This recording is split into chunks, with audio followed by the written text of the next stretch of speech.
Boa noite, amigos. Já recebemos com muita satisfação o doutor André Long, que é o secretário de Saúde do Estado de Pernambuco. Ele está com essa máscara que ele tem aparecido nas entrevistas. Doutor André, o que é essa máscara aí?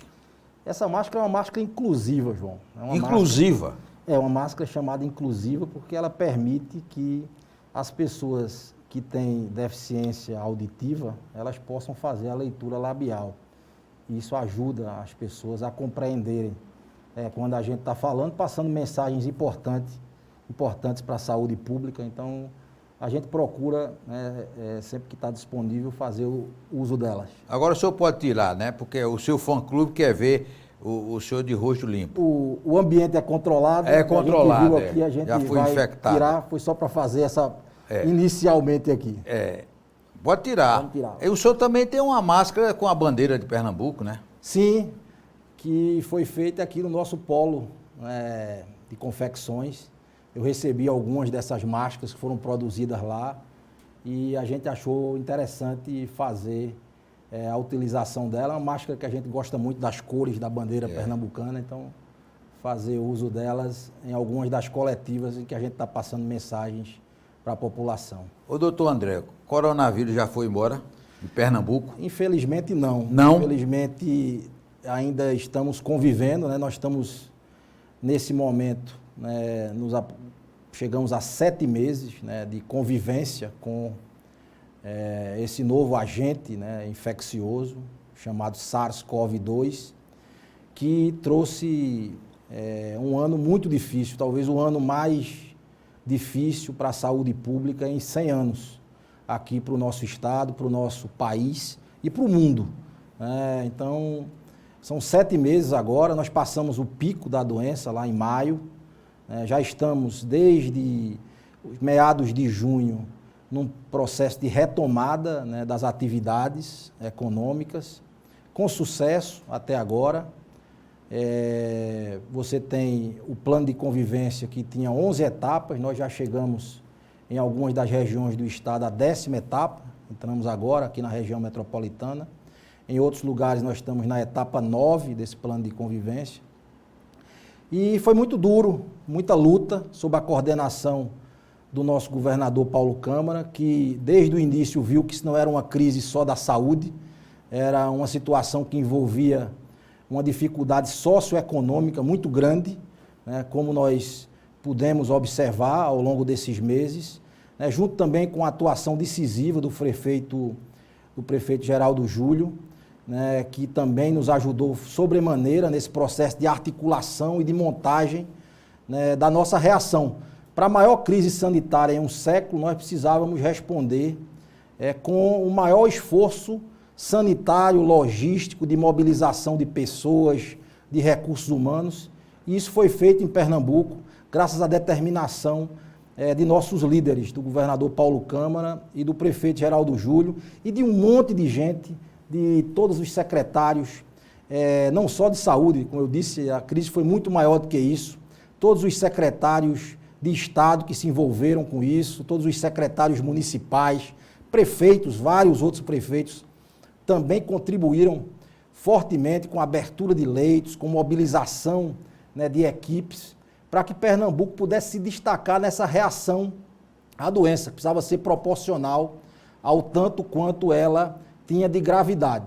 Felizmente, hoje a gente colhe números melhores, mas a doença ainda não foi embora, ela ainda está presente entre nós, ainda há transmissão comunitária da doença e todos precisamos estar atentos, nós no monitoramento desses números, desse cenário epidemiológico, a população naquela tríade que a gente bate sempre, e que a gente reforça mais uma vez aqui, aproveitando sua grande audiência, que é da educação sanitária, de cuidar da higiene das mãos, de cuidar da utilização da máscara, como a gente fez aqui, esse momento aqui da utilização da máscara, mas é importante usar a máscara sempre que sair de casa para fazer suas atividades e manter sempre que possível o distanciamento social. Manter aquela regra de ter 1,5 metros de preferência entre as pessoas sempre que possível. A gente sabe que no retorno às atividades econômicas, a gente procurou fazer protocolos. E todas as atividades têm um protocolo que precisa ser seguido. Infelizmente, a gente tem visto algumas cenas preocupantes que, de desrespeito a essas normas sanitárias, a esses protocolos sanitários, e a gente tem o temor, né, que sempre nos acompanha, de repetir algumas situações que estão acontecendo hoje, por exemplo, na Europa, onde a gente está tendo um retorno do número de casos. Quer dizer, Pernambuco corre o risco de uma segunda onda. Corre, principalmente se nós continuarmos a ver o desrespeito às normas sanitárias, se nós, de forma sucessiva, nós acabamos de sair agora de um outro feriadão, a gente viu algumas cenas também lamentáveis, de aglomeração, de pessoas descumprindo os protocolos de máscara. Então é muito importante que a gente não faça sucessivamente desrespeito às normas sanitárias, porque de forma acumulada nós estamos ampliando o risco de contaminação, ampliando, né, o número de pessoas susceptíveis a ter as formas mais graves da doença. Isso pode significar um retorno a um maior número de casos graves e um retorno também a um maior número de óbitos. Nós estamos colhendo hoje números melhores de casos, de óbitos, mas isso não nos dá o direito de descumprir de forma reiterada as normas sanitárias, João. Depois do intervalo, nós vamos continuar conversando com o secretário André Longo.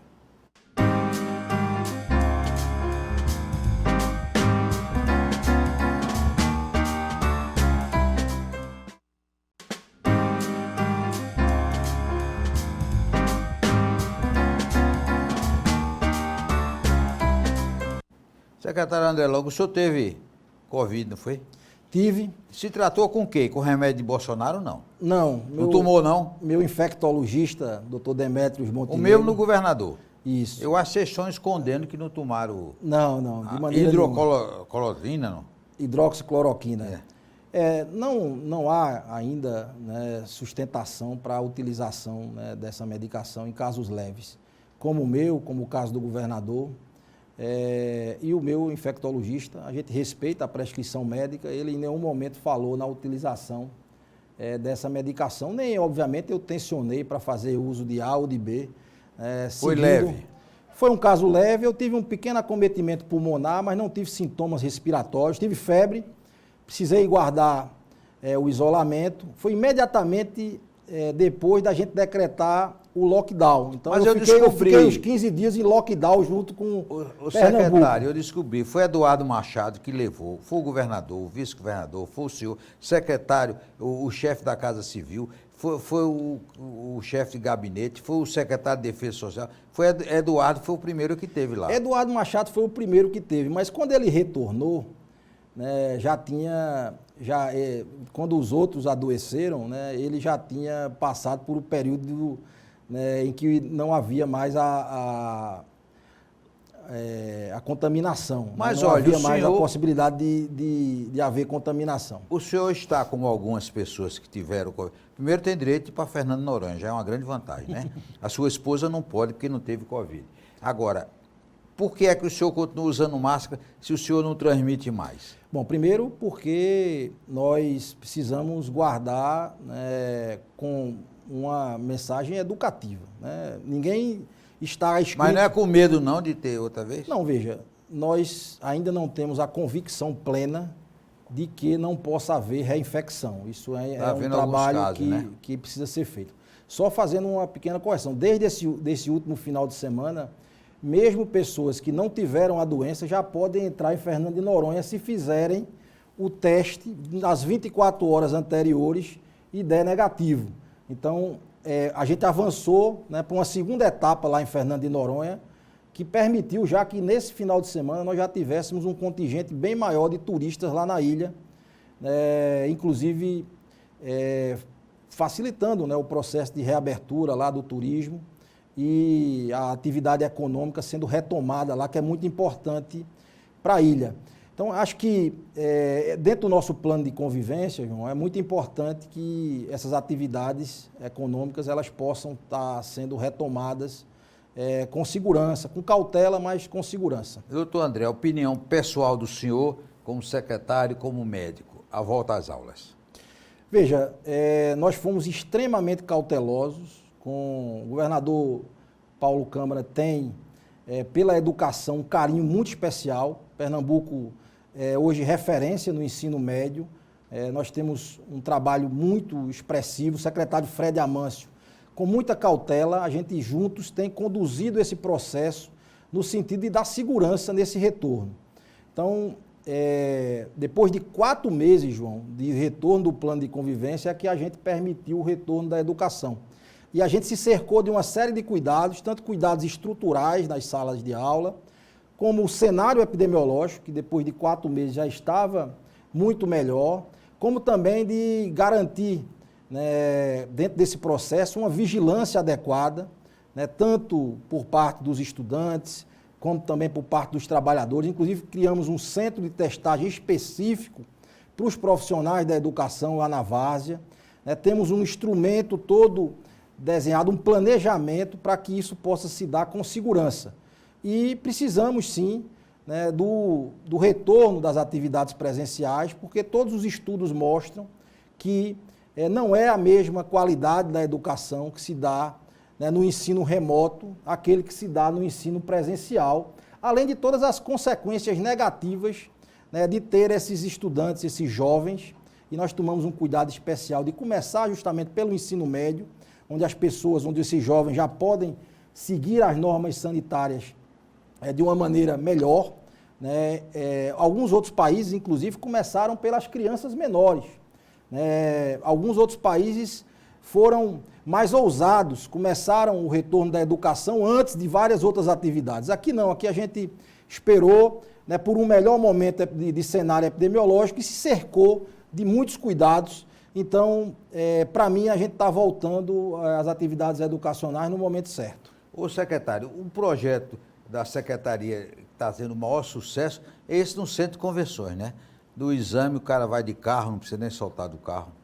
Felizmente, nós temos a oportunidade hoje, né, graças a investimentos que fizemos no nosso laboratório central, na contratação, né, de mais servidores, de estar expandindo a nossa capacidade de testagem. Para isso, compramos um maquinário novo, o governador autorizou a compra de equipamentos para o LACEN, a chamada de servidores concursados e o drive-thru do centro de convenções, onde as pessoas podem ir, né, tanto espontaneamente, né, de carro, tem feito aí até 400, até 500 coletas diárias para processamento. Quanto mais amplo é esse processo de testagem, mais segurança a gente tem no cenário epidemiológico para ir tomando as medidas de forma mais acertada. O presidente da OMS é testar, testar e testar. Isso. A gente teve muita dificuldade, está certo. E a gente teve muita dificuldade no início, pela dificuldade que teve de se comprar insumos, de ter as máquinas.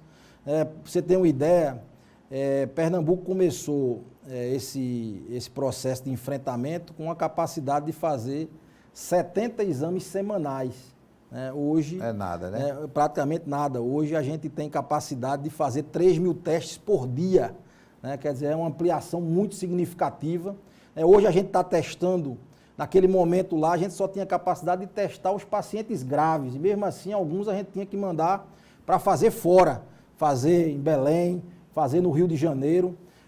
E hoje a gente tem capacidade de testar todas as pessoas que estejam com sintomas e até contatos das pessoas que as pessoas tenham tido com sintomas. Então, contactantes de pessoas que tenham sintomas, que foram positivos, né, para a Covid-19, hoje podem ser testados.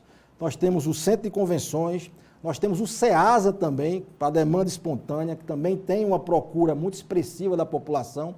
Nós temos o Cefosp, que é o nosso Centro de Formação dos Servidores lá de Pernambuco. E temos também, João, a possibilidade de se procurar os serviços municipais todos, os postos de saúde, né, há vários deles que coletam, tanto aqui na capital quanto no interior do estado. Nós conseguimos também ampliar a testagem a partir de uma parceria com a Univasf, em Petrolina, que também está fazendo o RT-PCR lá, né, com muita dificuldade, mas se conseguiu montar uma estrutura lá em Petrolina para fazer esses testes. Então, a ideia é, inclusive, dotar o interior do estado da capacidade de testagem para que esse processo de convivência, né, de ampliação da testagem possa também ser sentida no interior do estado. Depois do intervalo, nós vamos continuar conversando com o secretário André Longo.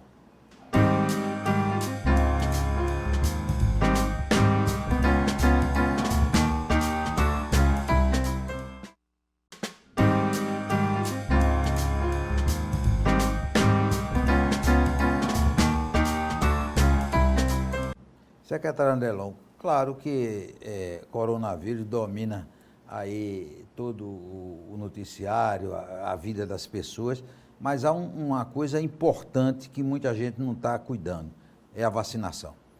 Com certeza, João. Até por termos tido a evidência, né, e hoje está todo mundo preocupado com a questão da vacina para a Covid-19. O senhor chega quando? Veja, há estudos mostrando que a gente pode ter essa vacinação no primeiro semestre do próximo ano. Há algumas tentativas de antecipar isso para dezembro, eu acho difícil. Em outras palavras, não vai ter carnaval. Esse é um processo que a gente ainda vai ter que conquistar, né? Vai ser uma conquista, né? Ter alguns eventos de massa é um desafio muito maior para a saúde pública, porque aglomerar milhões de pessoas, a gente não está falando de eventos menores, a gente está falando de grandes eventos de massa.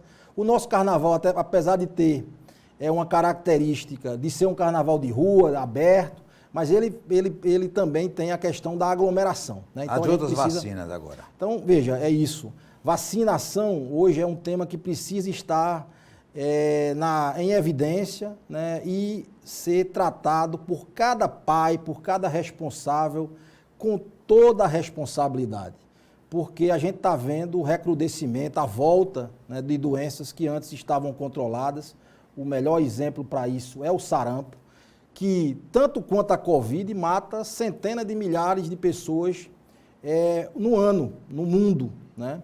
Então, a gente precisa ter muita dificuldade, precisa ter muita clareza, né, da dificuldade que traz para a saúde pública o fato de não vacinar essas crianças, esses adolescentes no momento certo. Então é preciso que cada pai, que cada responsável, que cada adolescente, que cada adulto, porque hoje, por exemplo, para o sarampo a gente está focando muito na vacinação das pessoas de 20 a 49 anos. Muitas dessas pessoas que não tomaram a vacina no momento certo, lá atrás, no primeiro ano de vida, no segundo ano de vida. Mas se já tiveram, não tem mais, né? Não. A ideia, quem já teve, né, tem imunidade. Quem já tomou as 3 doses da vacina também tem imunidade. Mas se você não sabe disso, procurar um posto de saúde, procurar levar, se tiver, sua caderneta de vacinação, levar com a criança, com o adolescente, ou mesmo você adulto, procurar um posto, se orientar com o médico para saber se você precisa completar, né, o seu calendário vacinal para se proteger. Acho que tem que ser um lema de cada cidadão brasileiro hoje, porque isso salva vidas e impede que a gente tenha doenças infecciosas, muitas vezes graves, que matam, tanto quanto a Covid-19 mata. A gente pode se proteger fazendo a vacinação. Vacinas disponíveis no calendário vacinal brasileiro. O Brasil que é uma referência em vacinação através do Sistema Único de Saúde e que a população precisa garantir esse direito, né, para si e para as pessoas que gostam. Nós queremos agradecer, doutor Longo. Então, usar máscara, lavar as mãos e, se puder, não saia de casa. Isso. Sair de casa se for necessário, respeitando os protocolos e respeitando as normas sanitárias para que a gente possa ter um resto de ano mais tranquilo na saúde pública. Um forte abraço, até a próxima semana, se Deus quiser.